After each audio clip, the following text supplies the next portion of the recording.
Joining us in studio tonight is legendary musician Nick Lucido. Nick, thanks for coming in, man. Oh, thank you for having me, Scott. Would you like a pull of, I think it's whiskey in this. No, I'm good for now, thank you. All right. I got my coffee. I'm happy. Perfect. But I do appreciate it. I did tell you if you want something to drink, bring it, because all I got is coffee and water. So. I mean, that works for me, too, but, might as well. Ever since you stopped using the office, that's pretty much all we have in here is coffee and water. Now, Nick, for those of you who don't know, used to do a podcast used to do a couple podcasts for All Western New York Radio. Yeah. He did the Nick and Dan show for a couple seasons. On WNY, I think we did 2 seasons. We did 1 season prior, but then season 2, 3, and... Oh, yeah, did we do a season 4? I don't remember. Yeah, I mean, we did several seasons, and at least a few... in the world just doesn't exist back then. And at least a few of them appeared on LWNY, right. For sure. And then you also did the Carl Skellington show, which, if I must say, was fucking ridiculous. The Skeleton Closet with Carl Winslow. Right. Yeah, I mean, he's actually right here. What's going on? No. He's not here. In fact, he was never here. No, he doesn't exist. It's just another voice in my head, actually. Does he actually still exist, though? Do you still have the skeleton? Oh, yeah, absolutely. There is actually a skeleton that... Yeah, no, we still have him. Used for publicity photos. He just hangs out, I think, in my attic right now. We haven't had him out in a while. Gotcha. His leg fell off. You know, it's a plastic skeleton. He can only take so much drunken abuse. So it's not skeletons in your closet, but in your attic. Yes. Understood. At least singular, possibly several. All right, so aside from being a former podcaster, Nick is the lead singer and guitarist for Exum Priory. Yep. And you also went on a little tour with Potus XXX, right? Like an unofficial part of that organization? Oh, no, I'm official. I'm an official part of that organization. I'm one of the founding members of Potus XXX. Yes, when we initially started putting it together to, obviously, shit posts against Joe Kent, who we love on the Think So Joe show, I really had no clue what everything was all about, but they said, hey, would you like to play guitar on some tracks? And I jumped at the chance. It was during the pandemic, so I was bored as all hell. We weren't playing out. And you felt like singing about barbecue. Yeah. Well, they sung about barbecue. I just played guitar about barbecue. Gotcha. I don't know if you can do... No, we're going to go with that. No, I played guitar about barbecue. So there we go. That reminds me of something that I don't know why this came up in my brain the other day, but years ago I had seen a post about, like, old school medicine. And they were like, oh, you have ghosts in your blood. Do some cocaine about it. And, old-timey medicine. Yeah, the ads are great. Play some guitar about it. That's right. Just play some guitar about it. I mean, playing music certainly does make people feel better, and it made me feel a lot better at that point. So tell me about the trip to Ohio. It was, being in a vehicle with those people was freaking interesting, and they're all awesome, but, everybody's now, very... What people? So we had Leland... was stuck in a car with you? So let's see, we had Leland from, let's see, Bastard, Yellow Sauce, Ritual Walk. I'm sure other musical things that he's done, but those are like the most recent main ones I know. Maximo, we just call him Maximo. I know there's a last name, and it's just blanking on me right now. But, now, Maximo's the one that has the beef, if you will, with John. Correct? Yes, correct. Yeah, no, beef. We're going to go with beef, because I really can't think of a better word to describe what's going on there. Yeah, beef, now, sure. John being the drummer for Think So Joe Kent's band, Living Brain Dead. And Hush Hush, I believe, is the other one that he plays drums for. Right. John does. But Maximo's the singer in Bastard. Then we've got Dewey from Wyatt Coyne and Green Jello. We've got Rosie from Green Jello, who is dating Maximo. And then Never a good idea. I'm telling you, musicians out there, just don't do it. It's the worst idea ever. And generally speaking, don't date someone you work with. I can attest to the fact that it does not tend to go well. Yeah, no, it usually kind of ends funky and really, really awkward with HR involved. And you don't want that. No. HR if you're lucky. If you're lucky. Yeah. But anyway, it was us crammed into a vehicle for most of the way down there. It was just Dewey, Leland, and I, which that's just the two of those guys. the thought process. I'd love to know it. Actually, I don't, because I already know mine. It's freaking weird. So maybe just some things are better left unsaid. But they were fun to drive down with. Then we got down to Canton. Now I imagine you guys stopping every 40 minutes for tomfoolery. It wasn't exactly every 40 minutes, but there are definitely, like... there was plenty of tomfoolery? Joe owes us a barbecue and Potus XXX stickers all up and down the throughways from Buffalo down to, Dayton. So, Joe... you were all the way in Dayton? Yeah. So I don't know why I was thinking you were right outside Cleveland. No, so we stopped in Canton just for a layover, because that's where Rosie lives, where Maximo was. And then from there, we all piled into a single vehicle and drove all the way down to Dayton, Ohio, and that's where the show was. Gotcha. It's been ages since I've stretched my legs that far out musically, and it's nice to see that the band scene down there is still kicking. Right. It was a weird mixture.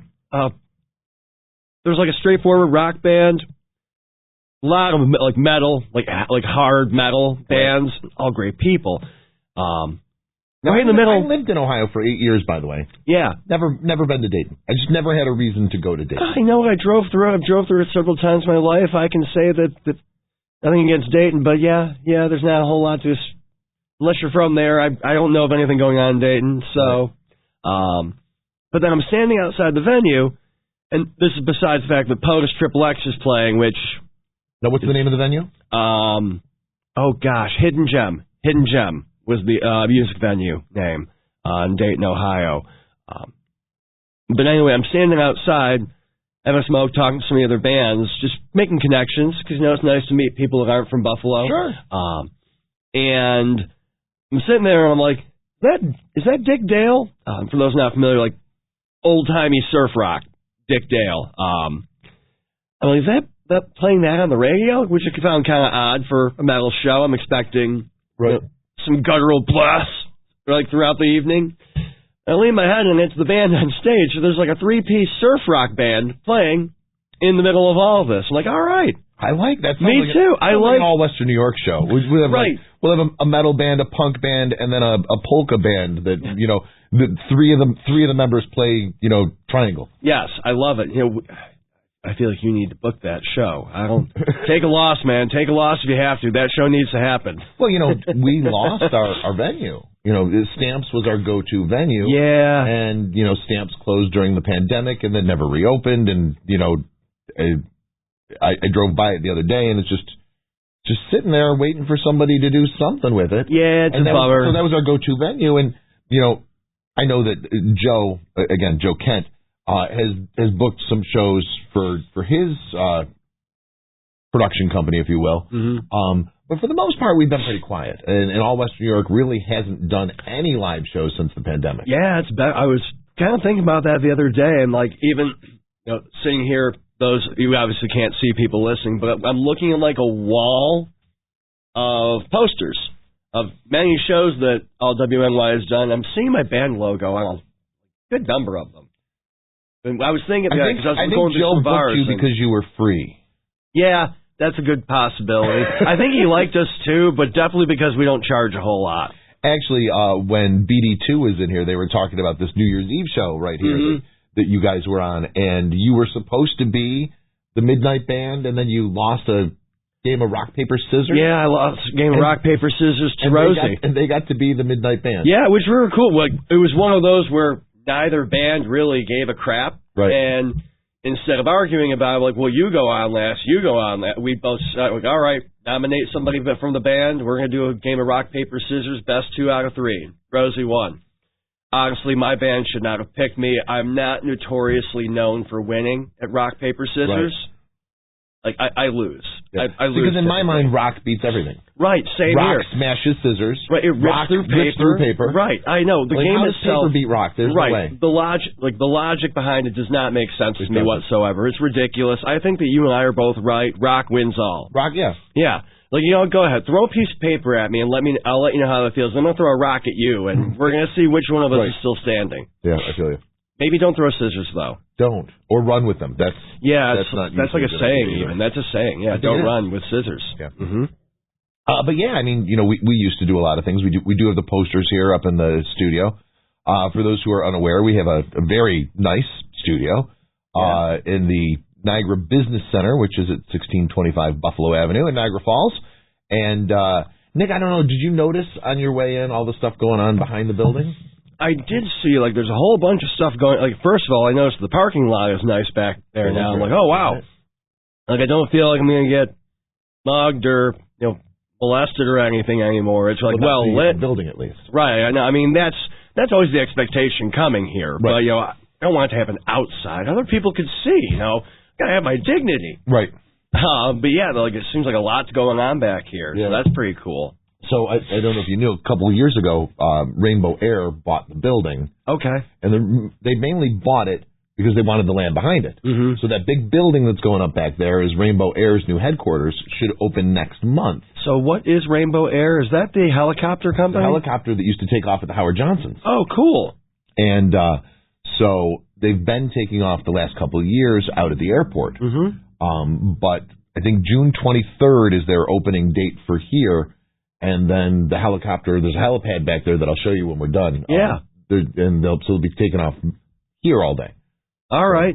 Now, I know you do podcast recording in here. Are you concerned about how that's going to impact? Concerned. Yeah. We'll see what happens. Yeah. It's on the other side of the building. They're not flying over the building. Right. And I'm not in a soundproof room, but I am in a sound treated room. Gotcha. So sound treated room on the other side of the building. I'm hoping it's okay. If not, I just have to do more work at night. I was going to say, I remember you being kind of a night owl anyway. I tend to be, yeah. That does seem to work out. Although I got to tell you, the past few days I have woken up at like 10 in the morning, and I don't like it at all. No. So typically, honestly, I wake up afternoon. I go to bed when I'm tired. I do not set an alarm, and I wake up when I wake up. Right. But got married on Sunday. Hey, congratulations about that, by the way. Yeah. And because of that, leading up to it, and then the day itself, and etc. My days are all out of whack. So Sunday obviously had to wake up early enough to make myself semi-presentable for the wedding. Yep. We got married at 11 a.m., so that meant I had to wake up at like 8. And then, of course, partied very hard. We played, and you've probably done this because you're so much cooler than I am. I had never done this before, but I had a blast doing it. Did you play Spin the Bottle? We played Thunderstruck. Thunderstruck, yes. All right. So for those of you who are unaware, as I was unaware until, last week, Thunderstruck is a drinking game, and it's what's called a waterfall. Mm-hmm. And when they say thunder, one person starts drinking, and they have to continue to drink until they say thunder again. Mm-hmm. And sometimes that's a few seconds. Sometimes it's much longer. Yeah, sometimes people can be jerks about it. My new wife and I, we were kind of in the middle of this very large circle, and we got really screwed because I went through a beer and a half during my thunder. Ooh, that's mean. That's mean at that point. That's just people being jerks to be jerks. It's the song. You go where the song goes. So, yeah. So, anyway, long story short, had a great day, but probably got a little drunk. And so then the next day, Monday, Memorial Day, I was just wiped out. So I went to sleep at like 9:30 at night, which is like that's the wrong day. I almost never go to sleep before midnight, but I went to sleep at 9:30, and anyway, long story short, ever since then my sleep schedule's all screwed up. Yeah. I mean, I just don't have a sleep schedule, as you and I have talked about many times before. Like we both ugged about waking up at 10 o'clock in the morning for different reasons. That's early for you. Me, I wake up at so when I say I slept in, that means I woke up at 6:30. See, and it is not unusual for me to be going to bed at 6:30. But the thing is that I'm also going to bed at 3, 4. That shit's going to change. This should not function. No, but it's always been that way. And it had always been that way for me too. And then one day, like a light switch, I suddenly needed 8 hours of sleep. Well, you know what? I can't wait for that day to happen because, man, this is exhausting mentally. Yeah. It's like, I'm just always awake. I've never been a huge fan of sleep. I can't get anything done while I'm sleeping. Right? Yeah. No. At some point in my, I don't say probably mid 40s, I went from needing 4 or 5 hours of sleep a night to literally needing 8 hours of sleep every night. And if I don't get my 8 hours of sleep, I am a bitch. So you're saying that I'll go from needing my 2 to 3 hours of sleep a night to like maybe 5 or 6. Probably 12. You got to make up for it. Nah, I'll make up for it when I'm dead, man. All right. Well, that's a long way off, hopefully. Yes, it is. Nobody's that lucky. Let's get back to the band. What's X and Pryor up to? So we have a couple of shows coming up. We've got June 7th at the Evening Star with Under the Black, Cam Girl, Murder. Have to say it that way because there's the exclamation point at the end. And My Last Day. That one is Under the Black's EP release party, so that should be fun. Evening Star is always a fun show. It is. It's a fun venue. It's a little different. It's like your standard dive bar out front. Yeah. But then you go like through these doors, and it's a concert hall. Now, mind you, it's a very small concert hall. But it's a nice concert hall. Yeah. Like, the bathrooms are decent sized. They're well lit. I've never walked into that bathroom and gone, I wish the lights were on. Well, and I've seen bands ranging from X and Priory to Pig there. Yeah. Tons of bands. I mean, it used to be the main go-to for larger touring bands back in, like, you remember, before they remodeled the dive bar area, and by saying remodel, I mean they put some new flooring in and cleaned everything up some. But there used to be signed pictures all over the walls of like the Doors, Blue Oyster Cult, like all the big bands from the 60s, 70s, and even some of the 80s. That was the venue to go play back in the day when you were coming through Niagara Falls. I was unaware of that. I just kind of assumed it was Rapids. No, I mean, I remember Rapids wasn't Rapids way back when, and it was closed until the early 90s. And during that time, even in the 90s, it was a nightclub. It didn't become a concert venue again until, I want to say, I was almost out of high school. So we're talking like early 2000s before it really started doing concerts again. So you're like 10 years younger than me. You're 40? Yeah. 41. 41, all right. Yep. Yeah, it's about 10. So yeah, that around then is when you actually started seeing bands playing there again. Before that, it was a nightclub, and then it was just closed. And there were some very cool bands that came to the Rapids. Oh, certainly. And now all of those bands are playing at Electric City. Yes. Yep. And Buffalo. Think Mark Violino has got something to do with Electric City, right? Honestly, I do not know. He was the guy that kind of ran Rapids. Yeah. I don't know who's got to do with Electric City. But they do have some very cool acts that come They do. They certainly do. I mean, it's either that or the Town Ballroom, which in late June or July, I actually feel badly I don't know the date for this, but they're doing an all-local show.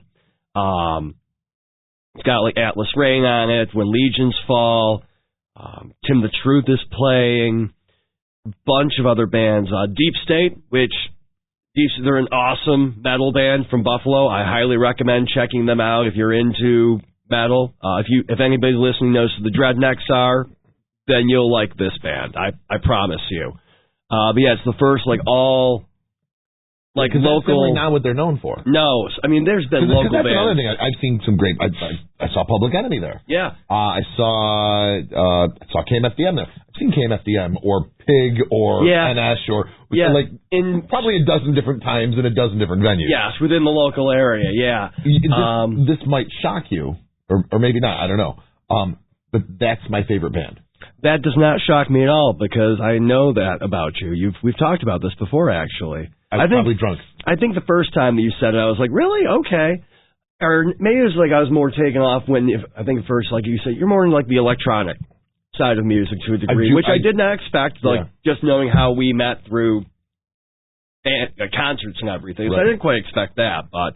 Yeah, no, that doesn't surprise me at all about you, buddy. But, I mean, if you meet me on the street, I'm a pretty prim and proper kind of guy. Yeah. You don't expect that my favorite band is an industrial band out of Georgia. Right. And then you look at me and I say my favorite band is Metallica, and you go, yeah, that makes a lot of sense. What you should do is you should tell people that, your favorite band is New Kids on the Block. Or what was I saying? I was talking to somebody at work the other day, and... he was ragging on Kenny G or something, which I'm not going to sit here and say I love Kenny G, but musician, talented, not my thing. Without a doubt. But I looked at him man, sometimes people surprise you. Like me, people would know, I'm a big ABBA fan. Love ABBA. Fernando, SOS, Dancing Queen. ABBA These are fun. bangers. They're bangers, Scott. They're good music. It's fun to listen to. ABBA is legitimately fun. I will say that. Agreed. So, I mean, I'm a fan of them. I mean, if we hop in my vehicle right now and it's going to be symphony music playing, 'cause I love classical music too. All right.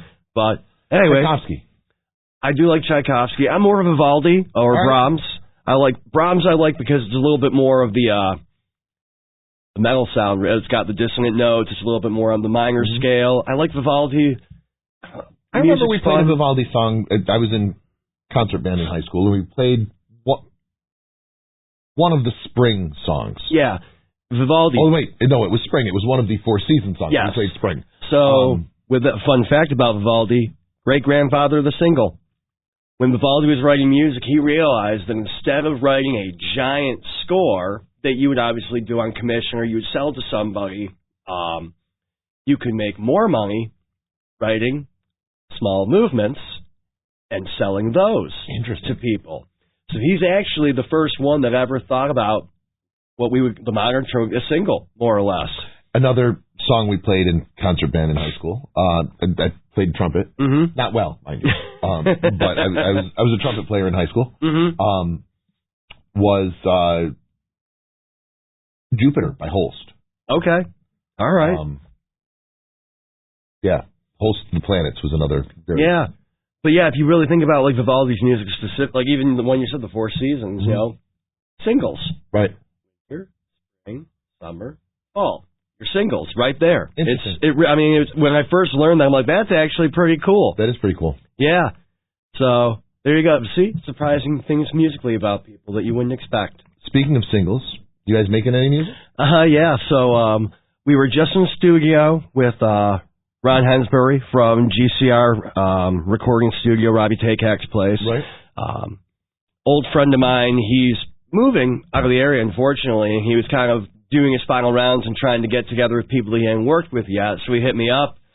We already have our album recorded, and it'll be out eventually, but we talked to each other like, well, you know, we'll just go and record some singles to put out coming up. So you'll be hearing some new music single-wise from that, and then I'm really not allowed to talk about a date or anything. So, like, the album will be coming out, you know. Push. Yeah, the album will be coming out, but it's recorded. It's just a matter of getting it ready for everybody to hear. You know, make it sound nice. All right, so for those who don't know, Exham Priory, the name, comes from? So that'd be H.P. Lovecraft's short story, The Rats on the Walls. It's the building that's the main focal point of the story.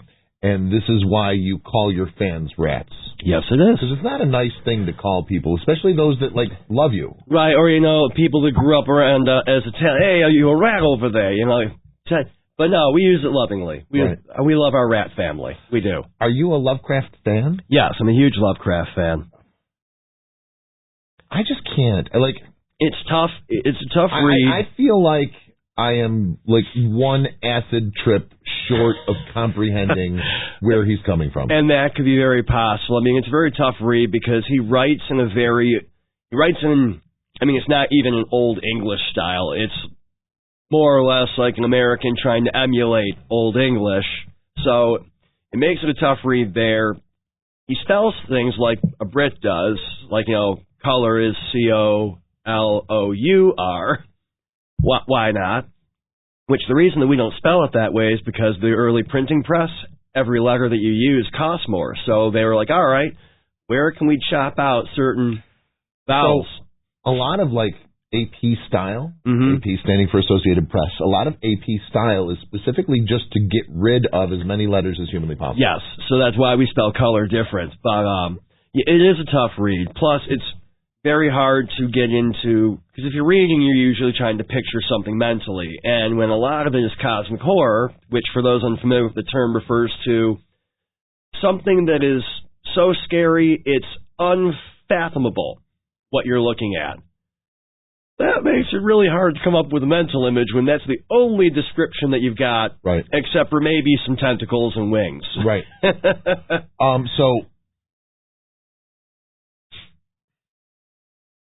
I lost it. I had a thought and it's gone. But I was just gonna say Lovecraft. Like he's niche. Yes. But has a huge following. Yeah, like very. A lot of people are probably like, "What the fuck is an H.P. Lovecraft?" Right, or they've heard the name, but they've never read anything, or they don't know any references. Although, I mean, anybody in this modern age that's never heard of Cthulhu, kind of. I mean, it's one of those things where it's kind of gotten into pulp culture, very in detail.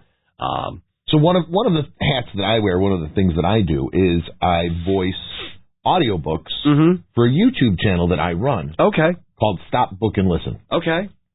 And it's just it's all copyright free stuff that the copyright is run out on, public domain stuff. Yes.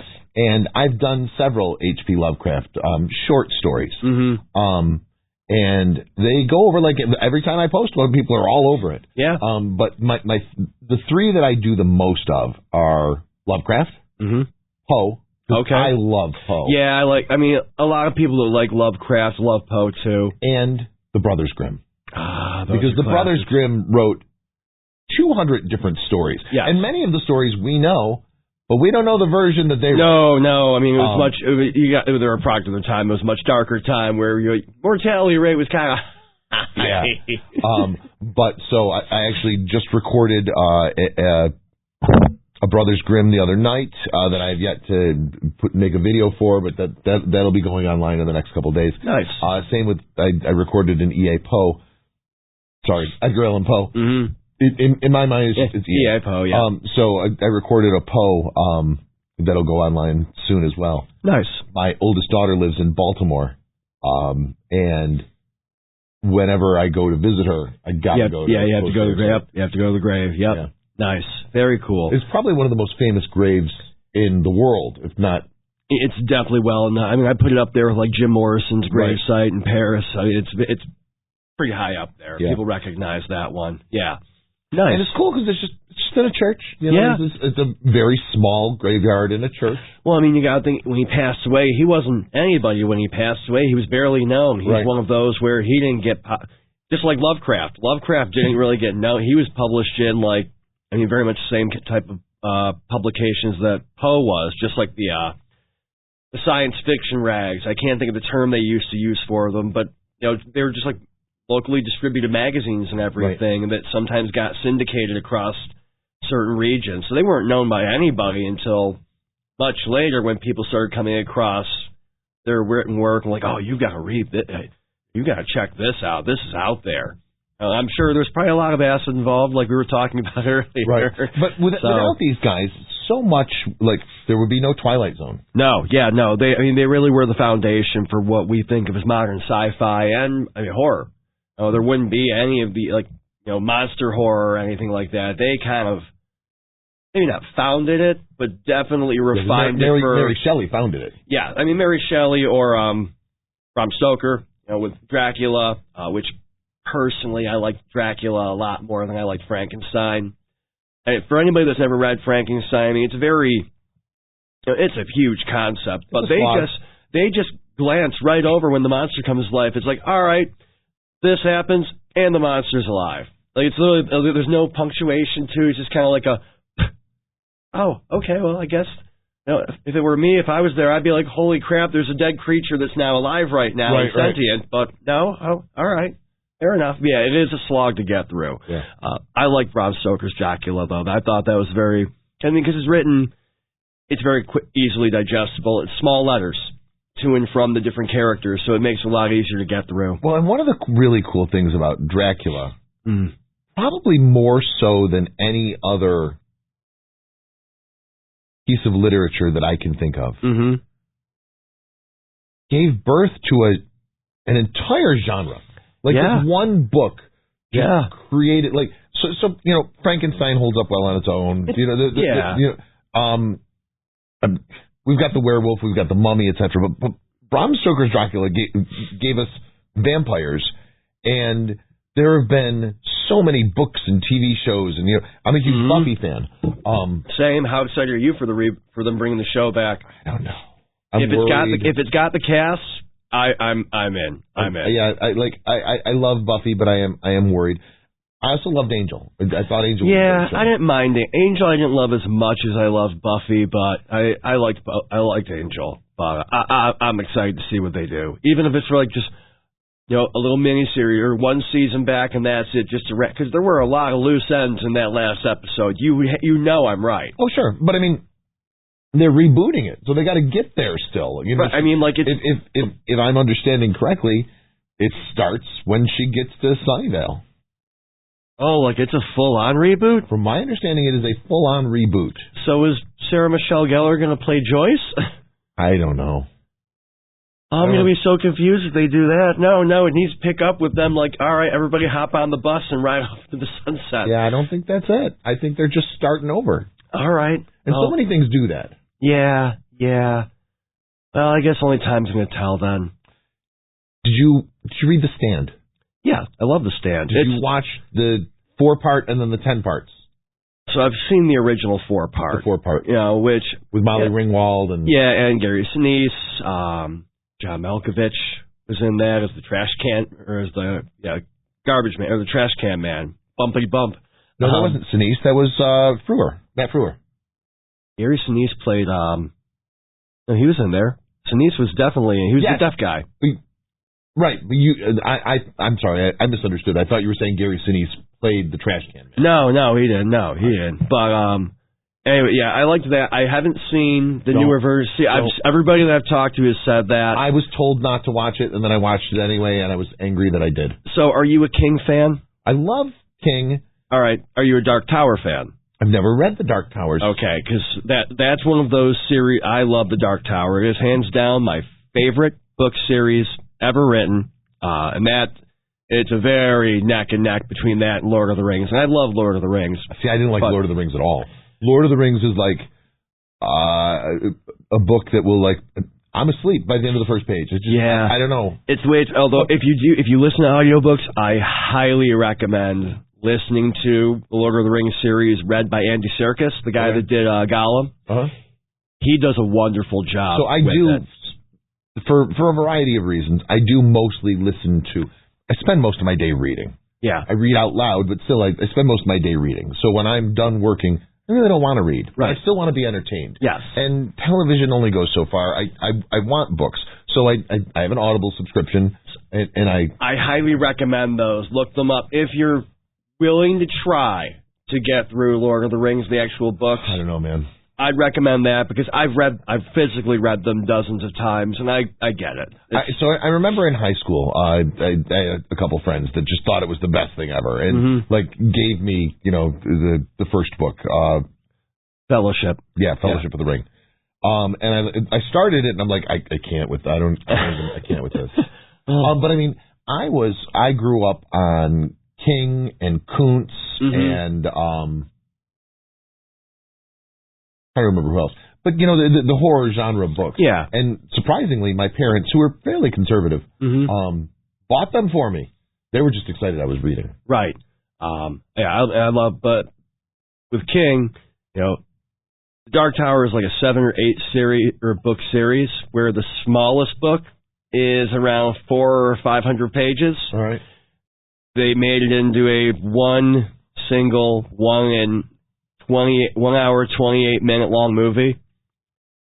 And I watched that, knowing what I was getting. Randall Flagg in it, right? Yes. All right. Yeah, a version of Randall Flagg, because all things lead to back to the Dark Tower. The Dark Tower is 7 books? Yes. So I'm going to guess that 6.5 of them are awesome. And the last, because that's my big problem with Stephen King. And it's not just the movies.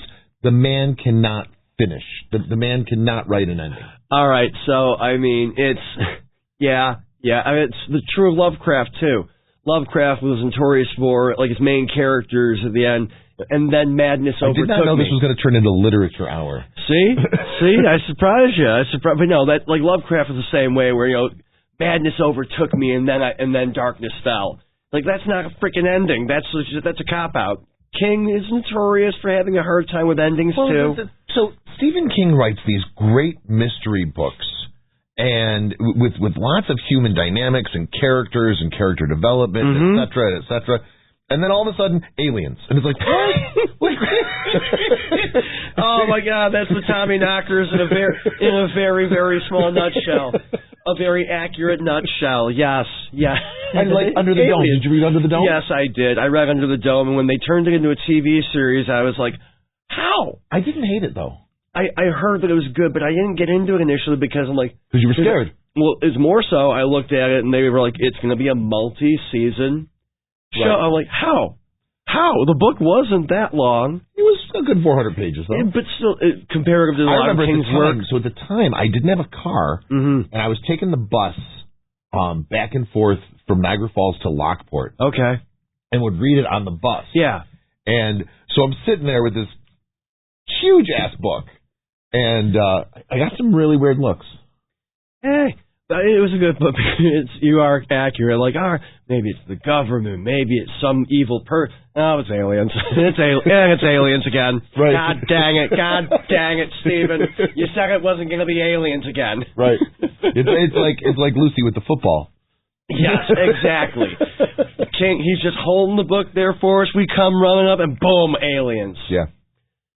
Oh, so many of his books now that they're flooding through my head. I'm like, Dreamcatcher, aliens. We need to get off this topic because this is a rabbit hole that we'll just keep going down. All right, let's change rabbit holes. Let's get back to music. Yes. All right, so you guys got a show coming up June 7th, the Evening Star with Under the Black and several others. That one's got $10 pre-sale tickets. You can get a hold of the band page. You can get a hold of any of our members, me, Dan, Anth, or Tom. We can catch up with you for tickets, or you can Venmo me, and I'll do will call with your name on the ticket at the door. And then after that, we're returning to Mr. Goodbar for the first time since 2018. I probably should have that because I'm like the band historian or something, but 2018, I think, is the last time we played at Mr. Goodbar. Luke. Yeah, Luke was still in the band. Our original guitar player. Right. Luke, also known as Lucas and Lucifer. Yes, and he was still in the band the last time that we played there, so it's been a while. And this is our 10th year as a band, 9th year on stage, because we spent like the first year jamming in the basement and just having people over to drink and listen to us. That still counts, though. It still counts. Yeah, so it's been a while. That one there, that's with the Impurity and Silverproof. That one's just a $10 door cover. That one is Friday, July 18th at Mr. Goodbar in the Attic. All right. Now, Luke was a member of Think So Brain, right? Yes. Right. He was a member of Think So Brain. Think So Brain is where Think So Joe gets his name. And when All Western New York Radio was first starting, almost 20 years ago, it's been more than 19 years, we had these massive house parties. And Think So Brain played a couple of them. And even the ones that they didn't play at, they were there. They were there. We had, a lot of the same crowd at each show. So Luke was around. Luke was around a lot in the beginning of All Western New York Radio. Yes, he was. So, and 19 years later, we're still going. Yeah, man, congratulations. That's a long time. It really is. It's a long time. Good for you. And so 20th year is next year, and cool. We'll see what happens between now and then. I like it. I think we'll make it. I think our odds are good. I think you'll be all right. I was talking to Rosie from BD2. So I want to do some sort of a 20th anniversary show. Yeah. But I want it to be, I want it to be huge. Yep. As it should. 20 years, that's a big deal. I kind of want it to be free. Yeah. Which means I kind of need bands that are willing to play for free. I mean, I'm your Huckleberry. But that's one show I want to do. I was talking to her, and I might have mentioned this to you before. I want to do like an acoustic show on Duck Island. I do too. I've wanted to do something out there for a while. Duck Island, for those of you who don't know, is it's in Hyde Park in Niagara Falls, behind Sale Magley Stadium. Basically. Yes, it's a tiny little thing. I've wanted to do like an outdoor multi-stop festival in that whole area for years. Kind of like Music is Art. Very similar, just the logistics of it and the fact that, it's... So here's the problem, $1 million ideas, folks. Usually they cost $1 million to make them happen. Now, I don't have $1 million. If anybody that's listening has $1 million, or even a percentage of $1 million, you want to give that to me so that I can do this, you have a deal. But I don't think that's going to happen. So I'm just trying right now. I do have a percentage. Well, not a percent, but a percentage of $1 million. Technically, everybody's got. If you got a couple of pennies, it's in the jar by the door. All right. Feel free to reach in and grab a handful on your way out. I was talking to a buddy of mine earlier today, a group chat that I have. There's three of us, and it's funny because we all have very different perspectives on life, and like any two of us have things in common. So sometimes the conversation, I'll tune in and all right, this is not for me, and then I'll tune in a couple hours later.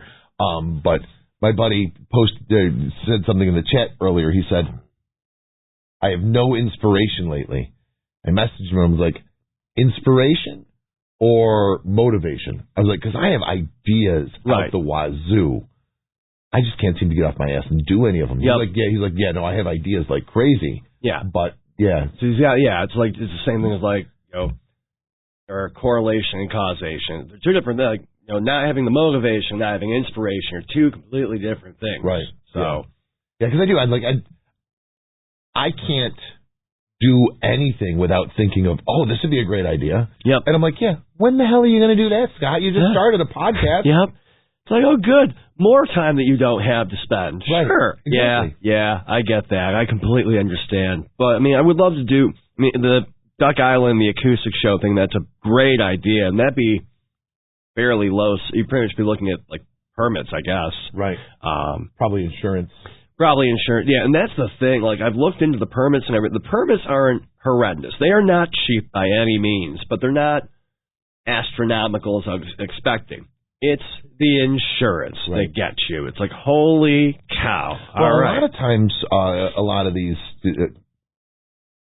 festivals or things like this are sponsored by some sort of a service organization, like the Lions Club as an example, because they've already got crazy insurance. And so you go to one of these service organizations, the Lions or the Elks or whatever, and you get them on as a sponsor, and in exchange for being able to use their name, basically, they insure it. And they've already, it doesn't cost them anything. They're already paying a stupid amount for insurance for their own place for the year. They just get a rider, and it, like I said, doesn't cost them anything, but now you have... Anyway, just a thing. Having done this before. Right, so, and the primary reason, because I've noticed something lately, that Niagara Falls has kind of started to lose its musical identity in the local area. Yeah. I don't know how often you go to shows of the Evening Star.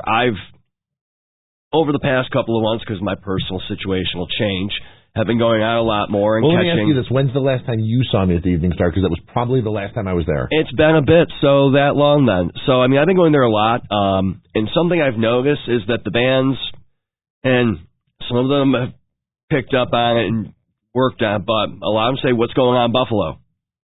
It's like, we're not Buffalo, this is Niagara Falls. Yes and no. See, that part doesn't bother me so much. In my mind, it's all Buffalo. Yeah, a lot of people say that. And I don't know. To me, it's the same music scene in general, but they are different cities, and they put out different types of bands. If it's a local band that says what's going on in Buffalo when they're in Niagara Falls, that's a thing. And that's the thing. It's all locals that I'm catching. If it were a bigger act, All right, But no, this is all. It's been smaller indie and local bands. If you guys went up on stage and said, "What's going on in Buffalo?" Grand Island. That would not be cool. Yeah.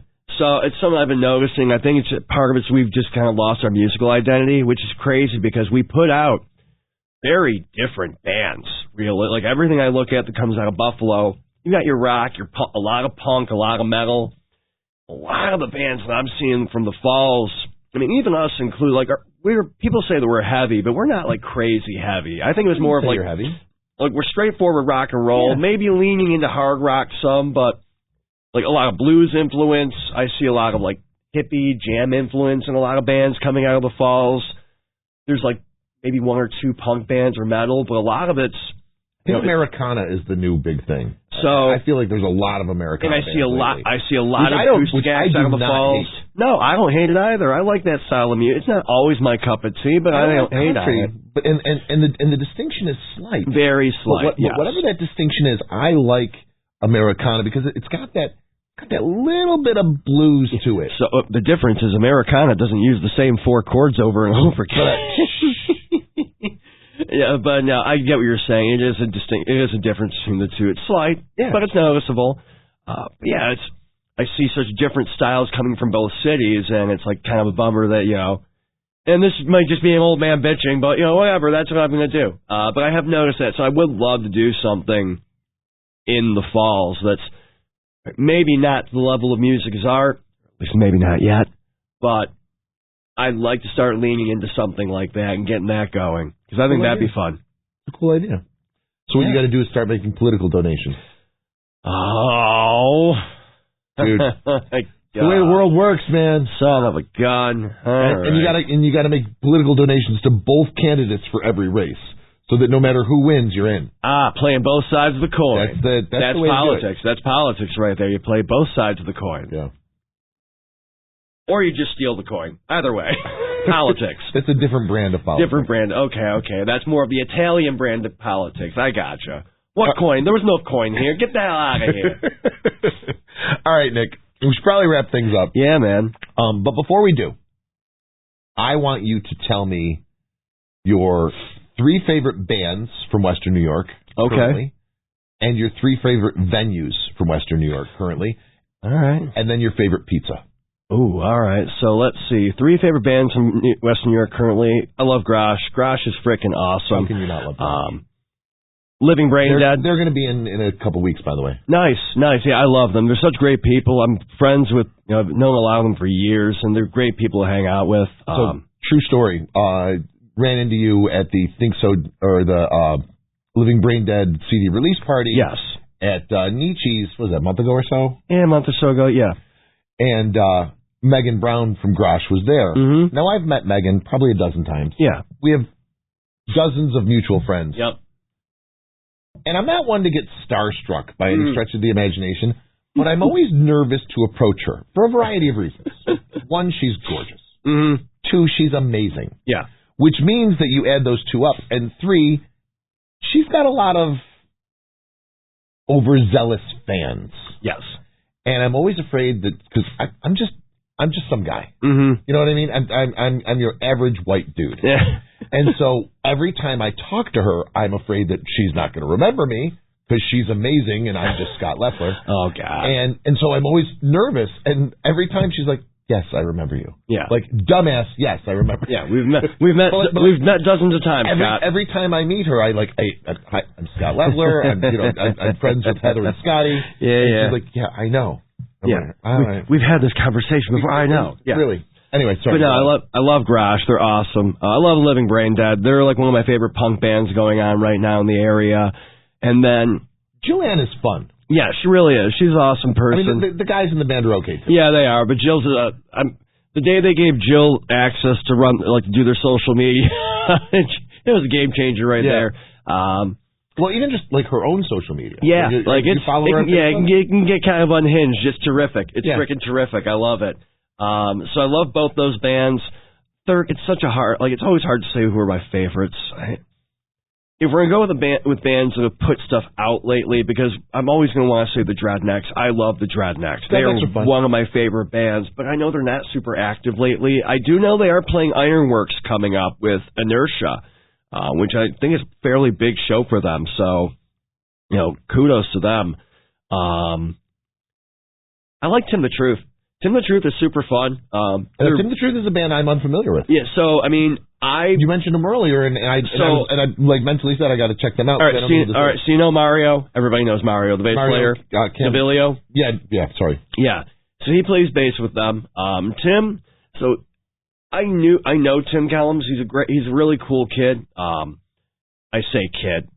He's not a kid, but he's younger than I am, so everybody's a kid. He's a really cool dude.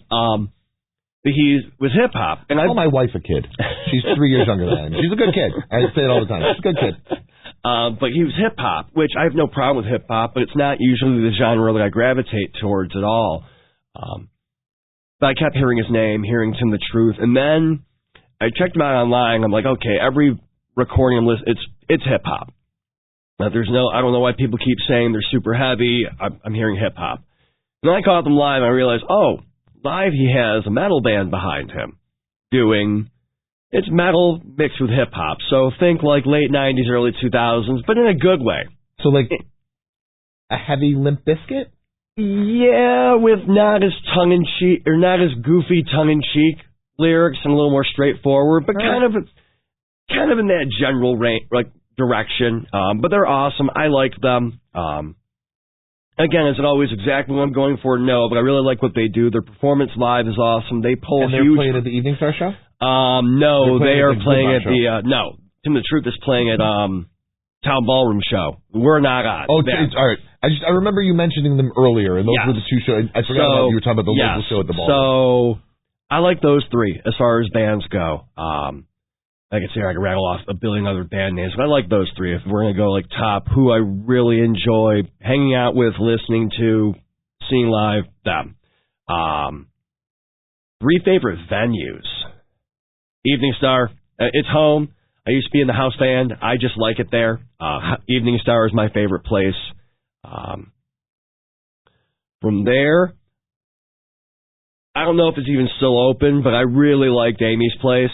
It was a dive punk setup, and I really had a lot of fun playing there. From what I understand, it is still open, and I didn't know until just a few weeks ago that there was concert side of Amy's place. Yeah. In my mind, Amy's place was just like a vegan restaurant. Right, no, there's the whole other side there. Yeah, Area 55, I think they call it. I thought it was 51, but 51 or something like that. Maybe that's just because I'm thinking of this place in Arizona. Maybe, but yeah, I had a lot of fun there. And then past that, Buffalo, a lot of the venues are closed. I loved Mohawk, but Mohawk's not there. So, right. Yeah, two of my favorite venues, Mohawks and Sam's. Yeah.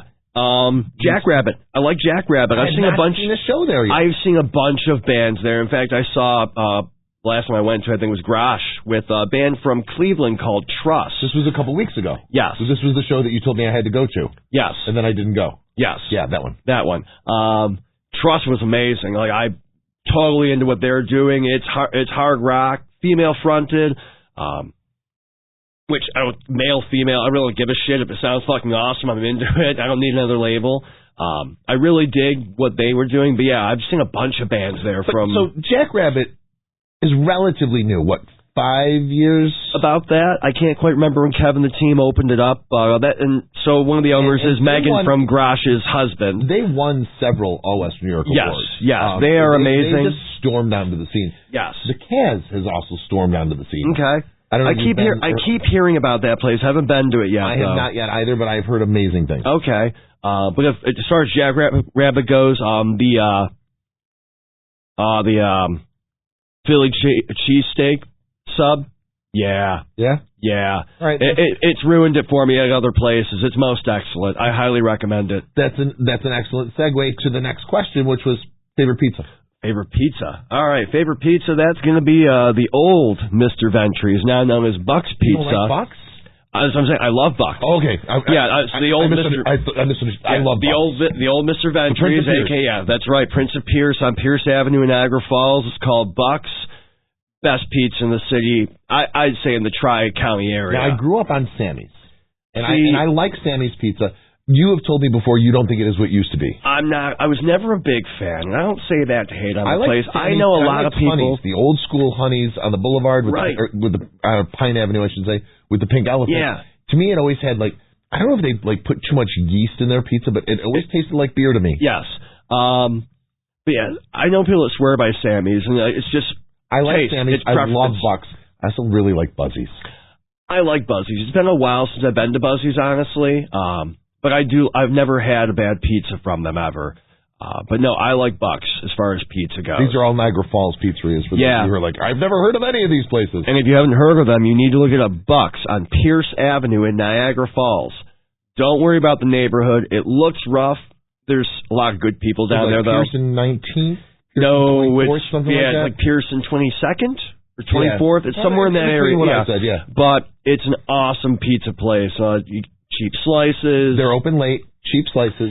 They're only open till 11 o'clock nowadays. They used to be open later when they were Ventries. Yeah, when they were Ventries. So that was the place that after you were done playing a show and it's 2 o'clock in the morning, you'd be going there for slices. Buck took it over, which was a year or two ago? Yeah, about a year or two ago.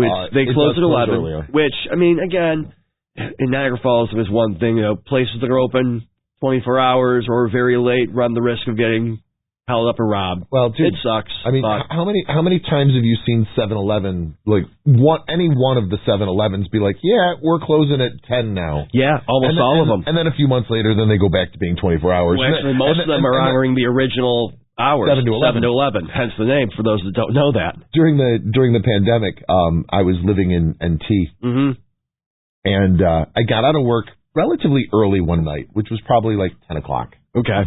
And decided, you know what? I'm going to go home. I'm going to grab a beer. I'm going to, have something to eat. I was really excited. But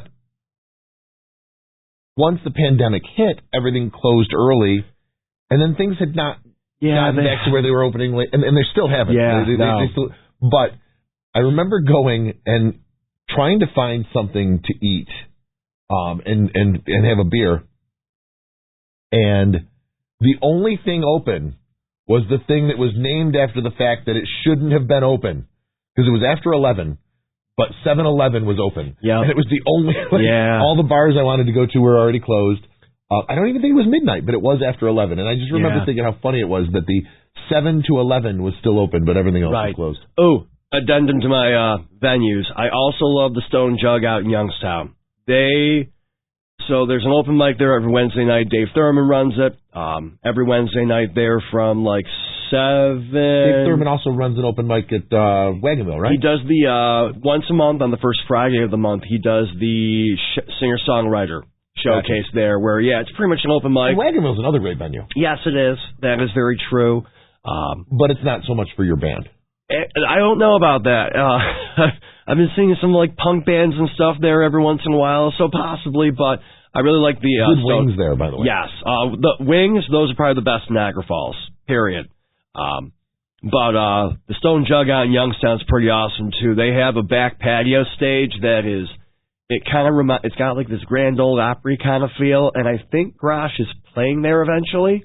I know they're playing at Sunset Grill out in Wilson, which I'll have to go check out too. But Sunset Grill has some great shows, but they're usually like classic rock blues shows. Yeah, which I mean, Grosh kind of fits in with that general range. They do. But so yeah. See, we just keep going on, and I'm like, wait, no, this one and this. Oh, I forgot about this one. It's tough when you say, what are your top? Especially you said top 10. People struggle, but you can do it. Top 5, people really have a hard time. Top 3, you're really making me cut the heads here. All right, so. Just a minor segue, and then we really got to close things out. Yeah.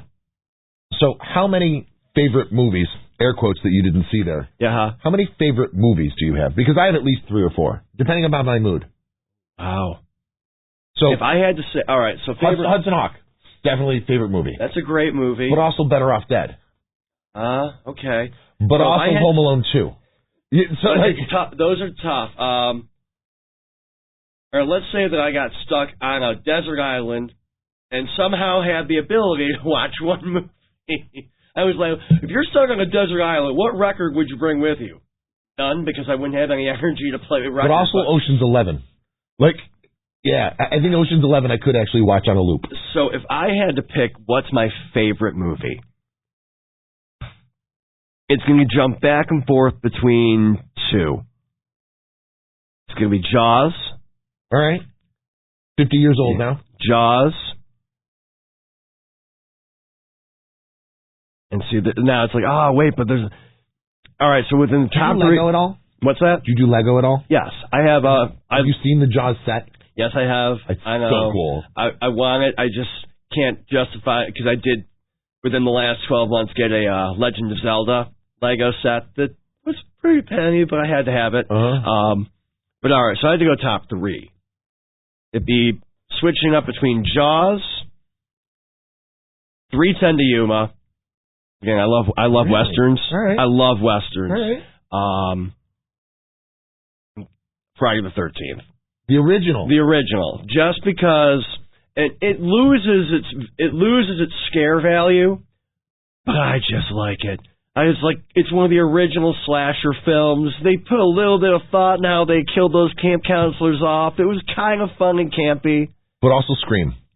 I'm just throwing it. See? Literally, Yeah. you asked me my favorite movie. Yeah. And I will give you one of those answers. And you know what? And Scream is one of those movies where it was obviously intended kind of as a serious spoof on the slasher films.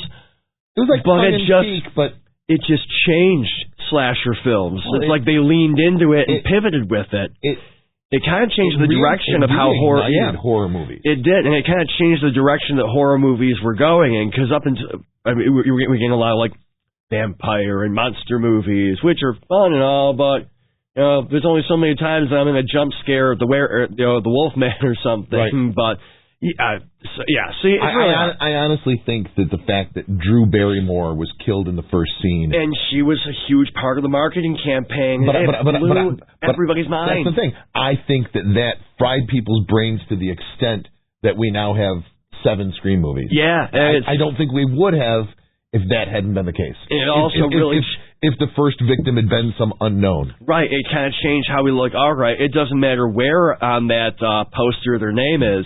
They might go at any minute. All right, speaking of going at any minute, Nick Lucido. Scott. Dude, I love you. Yeah, I love you too, man. This has been awesome. It's always good to see you. Do this again. Yes, we will. Please. Any chance you want to come back and do a podcast on West York Radio? I got to find some time, but I'd be definitely interested in it. Right, we'll see. Don't hold your breath over it, folks. Don't worry, I'll be back. He's Nick Lucido. I'm Scott Leffler, and I will be back. Peace.